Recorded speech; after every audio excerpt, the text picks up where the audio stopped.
Hello everyone. पत्नियों का तो प्रॉपर्टी में हिस्सा होता ही होता है, आपको भी पता, हमको भी पता।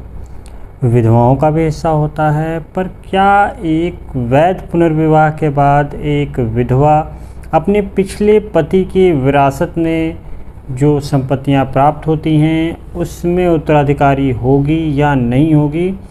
तो आज इस वीडियो में हम इसी के बारे में जानेंगे। तो आप सभी लोगों का स्वागत है डिस्क्रिप्टिव ज्ञान चैनल पे, और मैं हूं ज्ञान।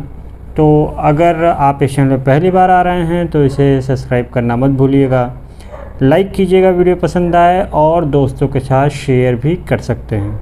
और इस जजमेंट की पीडीएफ अगर आपको चाहिए तो आप टेलीग्राम चैनल पे डिस्क्रिप्टिव ज्ञान सर्च करेंगे तो वहाँ पे आपको ये चैनल ज्वाइन कर लीजिए और वहाँ पे आपको इस जजमेंट की पीडीएफ मिल जाएगी। तो फिर देख लेते हैं जजमेंट में क्या है। अब मामला क्या था मैं आपके लिए पढ़ दे रहा हूँ। तो वादी के अनुसार चूँकि पत्नी ने 1954-55 में दूसरी शादी की, उसका वाद संपत्ति में अधिकार समाप्त हो गया, क्योंकि वह हिंदू उत्तराधिकार अधिनियम 1956 की धारा 14(1) के तहत वाद की संपत्ति की पूरी मालकिन नहीं बनी थी। इसलिए यह दलील दी गई कि ना तो विधवा पत्नी और ना ही बेटी का संपत्ति में कोई अधिकार है, और इस प्रकार उन्हें वादी के कब्जे में हस्तक्षेप करने से रोका जाए और वादी को संपत्ति का धारक घोषित किया जाए। अब ट्रायल कोर्ट ने रिकॉर्ड पर मौजूद मौखिक और दस्तावेजी साक्ष्य की जांच करने के बाद यह फैसला किया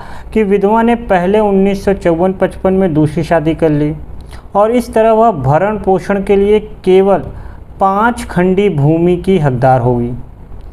अपील में प्रथम अपीलीय न्यायालय ने बेटी की अपील की अनुमति दी और कहा कि हिंदू उत्तराधिकार अधिनियम 1956 की धारा 14(1) विधवा हिंदू उत्तराधिकार अधिनियम 1956 के लागू होने पर वाद संपत्ति की पूर्ण मालकिन बन गई थी, और इसलिए वादी किसी भी डिक्री का हकदार नहीं है, और ट्रायल कोर्ट फैसले और डिक्री को रद्द कर देता है।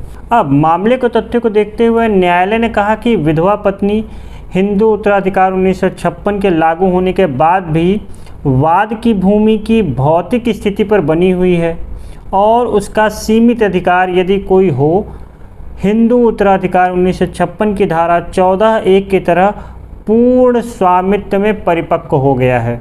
तो कोर्ट ने वहाँ पे कहा कि इस प्रकार 1856 के अधिनियम की धारा 6 के अनुसार पुनर्विवाह के मामले में विवाह के लिए सभी औपचारिकताओं को साबित करना आवश्यक है।